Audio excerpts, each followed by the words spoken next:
Welcome back to the channel. Don't forget to like, share, and subscribe my channel.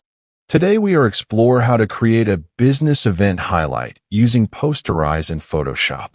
I open Photoshop and select the Posterize adjustment because this business event visual must be eye-catching. I duplicate the background to stay non-destructive. I adjust Posterize levels carefully, pausing to see how the tones change. Business visuals need calm precision. I notice some details are lost, so I mask selectively with a soft brush to preserve important parts. I zoom in and refine edges for smooth transitions. I choose colors to highlight key business elements and text for the event. I add text layers using the Type tool, ensure